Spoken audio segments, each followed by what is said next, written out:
Hablemos pues de las patologías inflamatorias a nivel esofágico. Quizás la principal causa de la inflamación del esófago es el reflujo gastroesofágico. Nosotros sabemos, la palabra reflujo significa que se devuelve. Yo siempre uso el término que de pronto uno en medicina lo usa mucho, y es la regurgitación. ¿Sí? En este caso, ¿se regurgita qué o se devuelve qué? Pues parte del contenido alimentario del estómago hacia el esófago, y eso es lo que recibe el nombre de reflujo, ¿verdad? Muy bien, ese reflujo, bueno, hago la aclaración. La esofagitis por reflujo nunca es primaria. ¿Por qué? Porque acuérdense que el esófago simplemente es una vía de paso. El esófago simplemente es un canal, ¿cierto? Entonces, en ningún momento... ¿Qué pasó? Ah, ya, pensé que era que se te había pegado. Entonces, es una vía de paso. El alimento en el esófago está transitoriamente. Lo que demore en pasar, transcurrir todo el esófago, y apenas llega, inmediatamente entra al estómago. Ahí en el estómago sí se detiene un buen rato ese bolo alimenticio para que haya mezclarse con los jugos gástricos, todas las cosas que nosotros vimos en Morfo, ¿verdad? Entonces no se puede devolver algo que va a pasar transitoriamente. Entonces, ese reflujo, ¿de dónde proviene? Entonces, hablamos de que la esofagitis es secundaria. Para cualquier enfermedad, independiente, para cualquier enfermedad, cuando uno habla de que la enfermedad es primaria, quiere decir que se origina en ese órgano. Cuando nosotros decimos que la enfermedad es secundaria, quiere decir que la enfermedad se originó en otro órgano y se irradió, por así decirlo, a ese órgano que estamos hablando en este momento. En este caso, hablamos de que la esofagitis es una patología secundaria, quiere decir que hay una patología primaria. ¿En dónde? Les acabo de mencionar, en el estómago, y que se propaga hacia el esófago, ¿cierto? ¿Por qué se puede producir eso? ¿Cuál es la enfermedad de base que tienen por lo general las personas que sufren de reflujo gastroesofágico? Gastritis. Yo me atrevería a decir que, independiente que en mayor o menor grado lo tengan, el 100% de las personas que sufren de gastritis tienen reflujo gastroesofágico. ¿Sí? ¿Por qué se produce ese reflujo? Hombre, porque por lo general los pacientes con gastritis tienen hipersecreción ácida, o sea, esas células parietales, esas células principales, esas células imógenas que están en el estómago, están hiperplásicas, están hiperplásicas, o sea, están aumentadas en el número, y en esa medida se aumenta la producción de ácido. No obstante, por eso es que el paciente le da gastritis, que ahorita más adelante vamos a ver eso, ¿sí? Uno, o sea, hay una hiperproducción de ácido clorhídrico. Dos, hay una pérdida de la tonicidad del esfínter que comunica el esófago con el estómago. Esfínter que se llama ¿cómo? Cardias. El cardias. ¿Sí? Entonces aquí arriba está el esófago, acá abajo está el estómago, este es el cardias. Llega el bolo alimenticio, toca el cardias inmediatamente se abre, pasa el bolo alimenticio del esófago al estómago, se cierra herméticamente el cardias. En estos pacientes, ese esfínter pierde el tono, o sea, ya no es tan duro, por así decirlo, el cierre, ya no es tan hermético el cierre, y entonces acá está el alimento y la contracción del estómago, todas esas cosas que van a ocurrir acá en el estómago, la contracción de los músculos del estómago para continuar triturando los alimentos, la secreción de esas células parietales principales y simógenas, hacen que el esfínter, sin querer queriendo, se vuelva a abrir. Y entonces, en esa medida, se vuelve a abrir el esfínter, hay una tendencia de lo que estaba acá en el estómago se devuelva. Y eso es lo que se llama un reflujo, ¿cierto? Bueno, muy bien. Esto es lo que se ve en una esofagitis. Si ven estas zonas como rojas, como cuando uno se raspa, por decir un ejemplo, una rodilla, ahorita hay una foto que se ve más, creo que se ve más evidente. Ese es el reflujo. Miren, aquí está el cardias abierto. Y no debería estar abierto.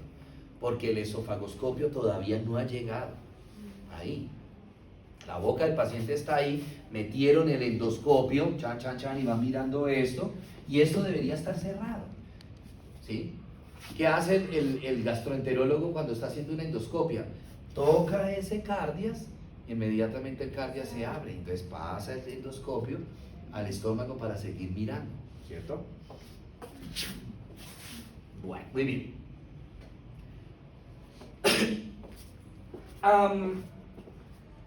El ataque de ese reflujo, recuerden que, ¿qué particularidad tiene ese reflujo?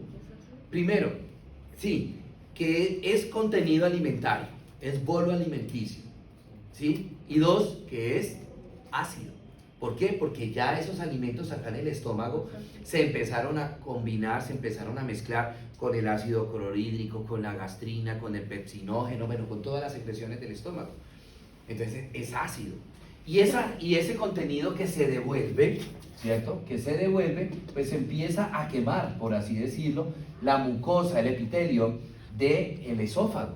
El ataque comienza de profundo a superficial, es decir, de adentro hacia afuera. Al principio el ataque, listo, el ataque es hacia la capa mucosa, que es la capa más interna, pero al principio es a la parte más superficial de esa mucosa. Imaginémonos que todo esto, mi mano es la mucosa, entonces al principio el ataque comienza acá. Se regenera la célula, sigue atacando acá, pero llega un momento en que ya el ataque va profundizando, hasta que llega un momento en que ya se comprometió toda la mucosa, y posteriormente el compromiso es hacia la segunda capa, que es la capa muscular, y finalmente hacia la capa tercera, que es la más superficial, que es la capa serosa, ¿cierto? En esa medida, entonces los síntomas del paciente se van acrecentando, ¿verdad? Cuando el ataque, por así decirlo, la lesión alcanza a comprometer la capa muscular, ¿qué particularidad en todos los órganos tiene esa capa muscular? De que ahí es donde están la mayoría de los vasos sanguíneos, ¿sí? Y entonces ese ácido ya no solamente me está atacando la capa muscular, sino que también me está lesionando los vasos sanguíneos. Y es cuando esos vasos sanguíneos se dilatan, ¿sí? Y vamos a ver una posible complicación, que son las varices esofágicas, ¿verdad? Se dilatan esos vasos sanguíneos y aparece, ya el paciente no tiene solamente esofagitis, sino que asociado a la esofagitis tiene varices esofágicas. ¿Y cuál es el problema con una varice esofágica? ¿Cuál era el problema con una varice en las extremidades inferiores? Se dilataba. ¿Qué? Sí, ya se dilató, se volvieron tortuosas. Si sigue atacando el ácido, ¿se qué? Se estalla, se rompe, se perfora y me generan las hemorragias. Que dependiendo del tamaño de la perforación, pueden ser microhemorragias o pueden ser macrohemorragias. ¿Cómo se llaman las úlceras? ¿Cómo? Esofágicas. Las úlceras Esofágicas. ¿Cuál es el otro problema? ¿Cuál es el otro problema que se puede asociar a las esofagitis versus gastritis? ¿Sí? O sea, a las dos enfermedades.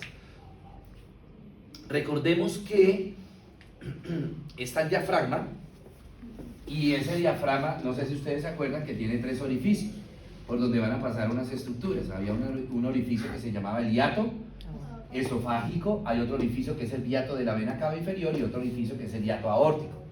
Nos interesa el hiato esofágico. En la medida que el cardias empieza a perder la tonicidad y se empieza a devolver ese contenido, el hiato esofágico comienza también a dilatarse, ¿sí? El hiato esofágico, perdónenme que haga esto, este es el esófago, ¿sí? Y el hiato es esto. Aprieta, pues no lo aprieta, sino que rodea completamente al esófago con el nervio, con el 10º par craneal, y no deja que el esófago se mueva. Herméticamente lo está rodeando. Pero si esto va perdiendo la tonicidad por el reflujo, pues el hiato se va ¿qué? Abriendo, se va dilatando. Y llega un momento, imaginemos que ese es el esófago, que el hiato está así, ¿sí? Hay una luz, yo le llamo así, una luz, hay un espacio entre el esófago y el hiato. ¿Cuál es el peligro ahí? Que por ahí se empieza a meter el fondo gástrico. Se empieza a meter el fondo gástrico y empieza a generar algo que ustedes de pronto ya han escuchado, las hernias hiatales. las hernias hiatales, que esas hernias hiatales son de 4 grados, del 1 hasta el 4, grado 1, grado 2, manejo es conservador, grado 3, grado 4, quirúrgico, ¿cierto? Entonces miren, la hernia hiatal, ¿sí?, que se presenta frecuentemente en los pacientes con gastritis y esofagitis. ¿Cuáles pueden ser las causas que me generen ese reflujo? Pueden ser microorganismos, como está la Candida albicans, que recuerden que la Candida albicans es un hongo oportunista. ¿Sí? ¿Qué quiere decir eso? Hongo oportunista, que cuando el paciente se le baja las defensas, el hongo aparece o el hongo ataca, ¿cierto? Puede ser producido por virus, en el caso del citomegalovirus, el virus del herpes. Puede ser producido también por sustancias, que quizás una de las principales causas es el consumo de sustancias ácidas o sustancias álcalis. Puede ser también traumáticas, como ocurre cuando estamos intubando a un paciente para una cirugía.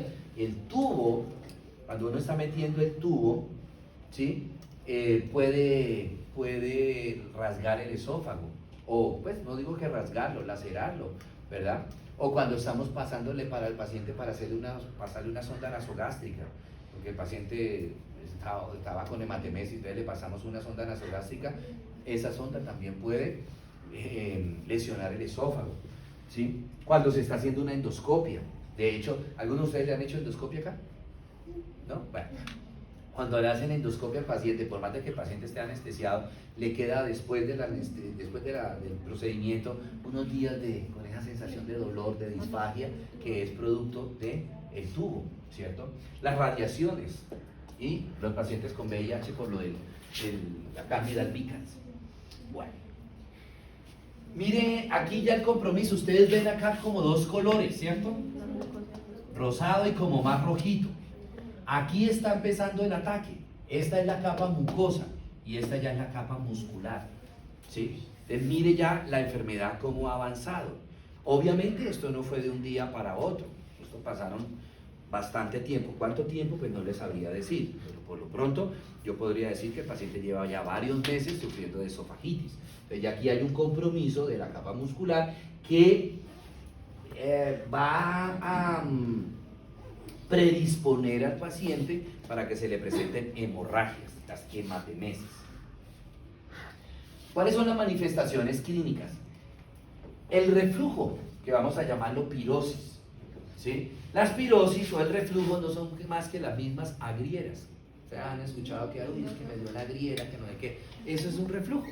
Y el nombre, digamos como médico de ese reflujo, es pirosis. Disfagia, ese dolor al tragar, porque obviamente la mucosa está inflamada, está herida la mucosa, le arde, le duele, se inflama. Es por eso el paciente experimenta disfagia. La tos, porque como el contenido a veces es ácido, el contenido es ácido, entonces a veces ese contenido puede subir tanto que puede llegar hasta la laringe y pasarse hacia la vía aérea, un poquito se pasa hacia la vía aérea y eso le va a generar al paciente la tos. Y la ronquera, la disfonía, cuando llega también a la laringe, recuerden que en la laringe están las cuerdas vocales verdaderas, entonces ese ácido puede también afectar las cuerdas vocales y le generaría inflamación al paciente en las cuerdas vocales verdaderas, ocasionando la disfonía en el paciente, la ronquera. Esta era la que se veía mucho mejor, donde se ve bien las zonas rojas, que son las zonas donde completamente, por así decirlo, está lesionada la mucosa. Bueno, ¿cuáles pueden ser entre las tantas complicaciones? Que ya hemos hablado de algunas complicaciones, hemos hablado, por ejemplo, de la hernia hiatal, ¿cierto? El esófago de Barrett. En el esófago de Barrett lo que hay es un cambio en la morfología del epitelio. Ese epitelio que estaba normal, viene el ataque de ácido permanentemente, cada rato y durante el tiempo. Entonces tenemos un epitelio normal, ¿cierto? Perdón.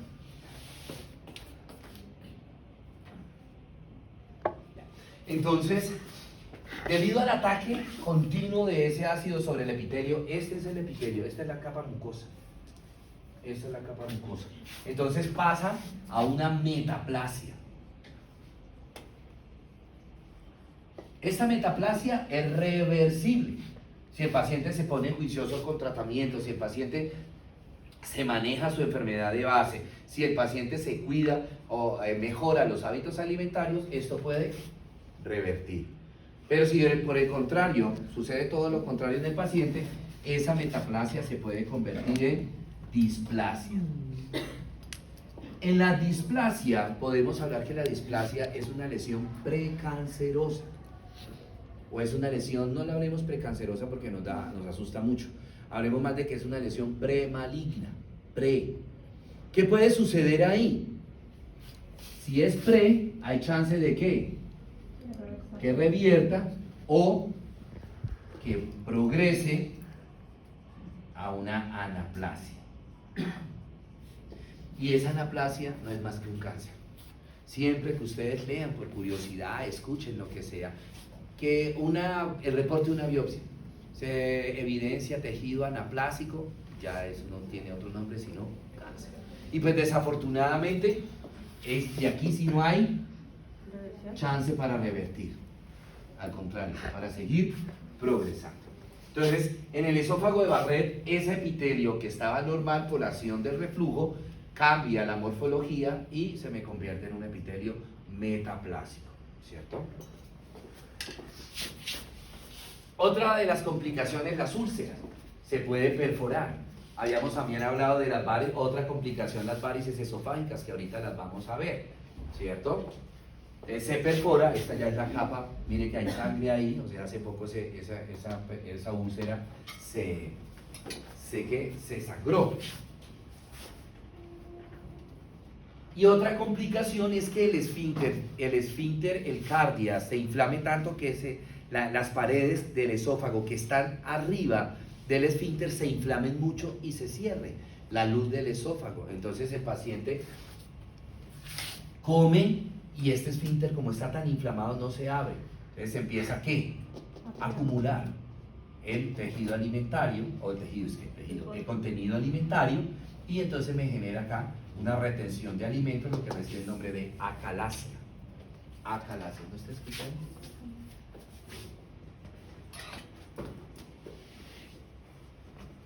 Acalasia. ¿Listo? Bueno. Preguntas hasta el momento, chicos.